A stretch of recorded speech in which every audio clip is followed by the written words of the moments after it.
Big developments in the war for your smartphone loyalty. On the same day that the makers of BlackBerry took a massive blow to their bottom line, Apple released 2 new iPhones and a new operating system, although we did find one little guy who is not a fan of the software upgrade. Check it out.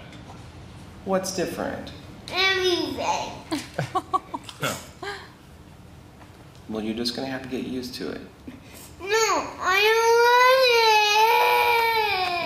That was my reaction when Ginger told me this is the last weekend of summer. Not everybody is complaining, though. Lines out the door at Apple stores across America, and ABC's Lindsay Janis is here with the story. A lot happening on the smartphone front. A lot happening, and this is a really important weekend. This launch weekend, so important to Apple because investors say it's got to prove that it can keep churning out sales of the iPhone even when upgrades are relatively small, like this time. They say the competition is catching up, stealing more and more market share from Apple. The frantic rush to own the latest iPhone came with all the trappings. Sleeping in the streets, screaming fans. While past iPhone frenzies have been fueled by futuristic add-ons like FaceTime and Siri.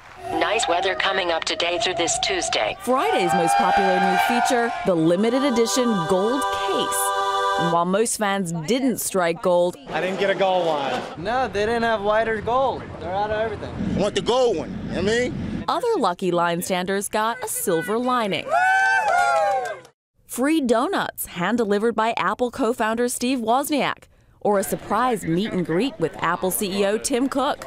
Hey guys. At this California store, anticipation turning explosive. Get out of the way. Hands on your back. One man so upset he even ran into a moving truck. Now the big question, how long can this annual ritual of iPhone madness go on? Investors say there's more riding on this weekend's launch than ever before. That's because Apple's shares have lost a third of their value since the last iPhone launch a year ago. One of the main reasons, fierce competition.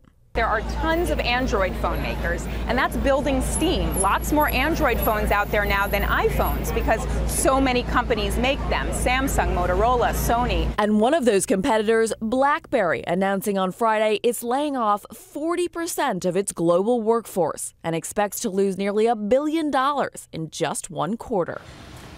Well, the news from BlackBerry caused such a sharp drop in its share price that its shares had to be halted in trading temporarily. Guys, I have to tell you that everybody I spoke to yesterday outside the Apple store was looking for one of these gold phones, and there weren't very many. They were only giving out a couple of dozen at each store. So that's another concern of investors. Is there a supply issue? Why, did they do this to create hype? Or are there just not enough of these gold phones? Can they not make them fast enough? Yeah, the gold phones are big, I hear, abroad as well. It's the only visible sign that you have the new phone, if it's gold. Status symbol. I just see the BlackBerry, though, for the keys. I'm all about my BlackBerry. Yeah. All right, Lindsay, thank you.